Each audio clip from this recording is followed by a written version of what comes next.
আমরা পেয়েছি সাবেক বাংলাদেশের প্রধানমন্ত্রী শেখ হাসিনা। আপনাকে স্বাগত জানাই, আপনি আমাদেরকে সময় দিয়েছেন, এসেছেন আমাদের কাছে এবং যুক্ত হয়েছেন আমাদের সঙ্গে, সেজন্য আপনাকে ধন্যবাদ এবং কৃতজ্ঞতা। আমাদের সাথে আরো থাকছেন বেগম খালেদা জিয়া, আপনাকে আমাদের অনুষ্ঠানে স্বাগত জানাই, আপনি আমাদের সময় দিয়েছেন, সেজন্য আমাদের কৃতজ্ঞতা জানাবেন।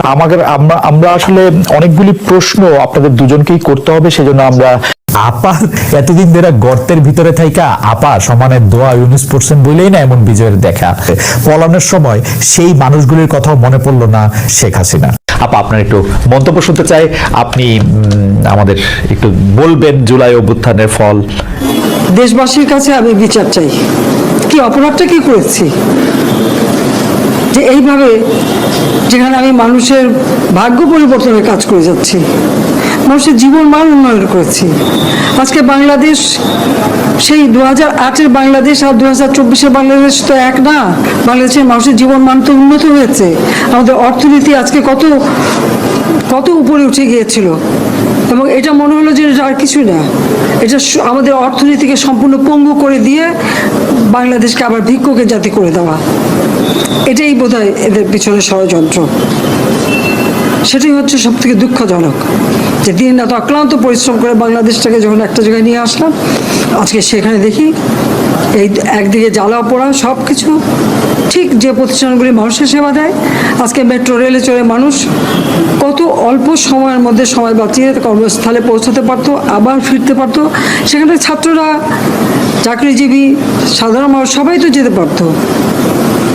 সেই স্টেশনগুলি পুড়িয়ে এখন ট্রাফিক জ্যাম, মানুষের কষ্ট।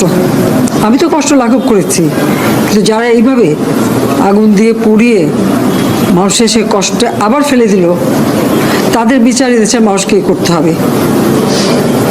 আমি খালি সকলের সহযোগিতা চাই, আর এইভাবে মায়ের কোল খালি হোক এটা আমি চাই না, কারণ আমি তো বাবা আমার সব হারিয়েছি, আমি তো জানি হারাবার ব্যথা কত কষ্ট। কিন্তু সেই কষ্ট বুকে নিয়ে তো ফিরে আসছি এদেশের মানুষের জন্য। এখানে আমার তো কোনো চাওয়া পাওয়া নাই, আমি তো আমাদের ছেলে মেয়ের জন্য কিছু করিনি, শুধু তাদের লেখাপড়া, নিজেরাই চাকরি করছে, নিজেরাই পড়েছে, আমি কতটুকু করতে পেরেছি, কিন্তু আমি দেশের মানুষের জন্য করেছি। আজকে অন্তত মানুষের ভাত কাপড়ের ব্যবস্থা, চিকিৎসার ব্যবস্থা, তাদের কাজের সংস্থা সবই তো করে দিচ্ছিলাম। যখন আমরা এক উন্নয়নশীল দেশে মর্যাদা পেলাম, তখনই এই তাণ্ডব করে ঠিক যে জায়গাগুলি মানুষের সেবা করবে সেই জায়গাগুলিতেই আঘাত। শিক্ষা প্রতিষ্ঠানে হল ভেঙে দেওয়া, সবচেয়ে দুর্ভাগ্য যে ভিসির বাড়িতে আগুন দেওয়া। এর আগেও একবার ঢাকা ইউনিভার্সিটি ভিসির বাড়িতে আগুন দিয়েছিল, আপনাদের মনে আছে। রংপুরে সেখানে আগুন দিয়েছে, ময়মনসিংহ কৃষি বিশ্ববিদ্যালয় থেকে শুরু করে বিভিন্ন জায়গায় এই তাণ্ডব চালিয়েছে। রাজশাহীতে এই তাণ্ডব চালিয়েছে। বিশ্ববিদ্যালয়গুলিতে সেশন জট ছিল, আমি সরকার আসার পর থেকে কোনো সেশন জট নাই। লেখাপড়ার মান উন্নত করা, যাতে এখান থেকে পড়ে আবার বিদেশেও পড়তে হবে, সেই ব্যবস্থাও করে দিয়েছি। কিন্তু তারপরেও কোটা সংস্কার আন্দোলন, কোটা তো আমি বাতিলই করে দিয়েছি। আমি আহ্বান করেছিলাম যে একটু ধৈর্য ধরো, হাইকোর্টের শুনানি হবে, হাইকোর্ট যে রায় দেয় না, তারপরেও এই আন্দোলন হবে। আজকে এই যে এতগুলি মানুষের জীবনের ক্ষতি হলো, এতগুলি পরিবার ক্ষতি হলো, এর দায় দায়িত্ব কাদের? আমি দেশবাসীর কাছে সেই আহ্বান জানাবো যে এই ধরনের ধ্বংসযজ্ঞের জন্য এই দেশকে নিয়ে আর কেউ চালাতে না পারি। আমি সকলের সাহায্য চাই, আর আমি চাই না এভাবে মায়ের কোল খালি হোক আর এভাবে মানুষ অসহায় হয়ে পড়ুক। এই হাসপাতালটাই তো আজকে আপনারা দেখেন কত সুন্দরভাবে করে দিয়েছি। কিছু নেই হাসপাতালে, একটা লিফটও ছিল না আমি যখন সরকারে আসি। আর সেই হাসপাতালও আমার আব্বা স্বাধীনতার পর জাতির পিতা বঙ্গবন্ধু শেখ মুজিবই করে দিয়েছিলেন। আমি সেটা উন্নতি করেছি বলেই তো আজকে চিকিৎসা দিতে পারছি, নইলে এত রোগীর চিকিৎসা দেওয়া কোনোদিন সম্ভব হতো না। তো আমার কি এটাই অপরাধ যে আমি মানুষের জীবন মান উন্নত করার জন্য কাজ করেছি, আর সেই জায়গাগুলিকে হামলা করতে হবে?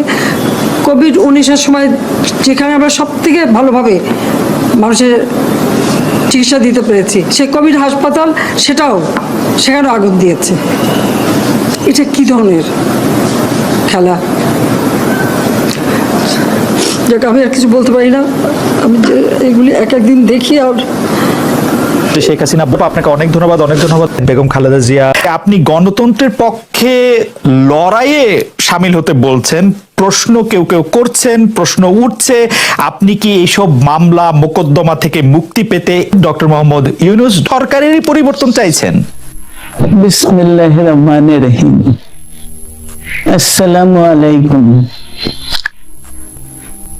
দীর্ঘদিন অসুস্থ থাকার পর আপনাদের সামনে কথা বলতে পারার জন্য আল্লাহর কাছে শুকরিয়া আদায় করছি।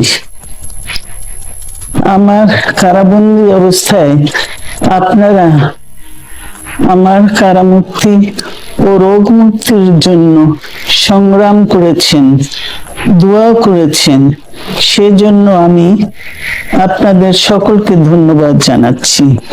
দীর্ঘ আন্দোলন সংগ্রাম ও ত্যাগের মধ্য দিয়ে আমরা ফ্যাসিবাদী অবৈধ সরকারের কাছ থেকে মুক্তি পেয়েছি। আমি আন্তরিক ধন্যবাদ জানাতে চাই আমাদের বীর সন্তানদের, যারা মরণপণ সংগ্রাম করে এই অসম্ভবকে সম্ভব করেছে। শত শত শহীদদের জানাই শ্রদ্ধা। এ বিজয় আমাদের নতুন সম্ভাবনা নিয়ে এসেছে। দীর্ঘদিনের নজিরবিহীন দুর্নীতি, গণতন্ত্রের ধ্বংসের স্তূপের মধ্য থেকে আমাদের নির্মাণ করতে হবে এক সমৃদ্ধ বাংলাদেশ।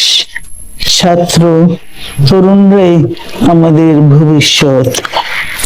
তরুণরা এই যে স্বপ্ন নিয়ে বুকের রক্ত ঢেলে দিয়েছে, সেই স্বপ্ন বাস্তবায়নে করতে মেধা, যোগ্যতা, জ্ঞান ভিত্তিক গণতান্ত্রিক বাংলাদেশ গড়ে তুলতে হবে।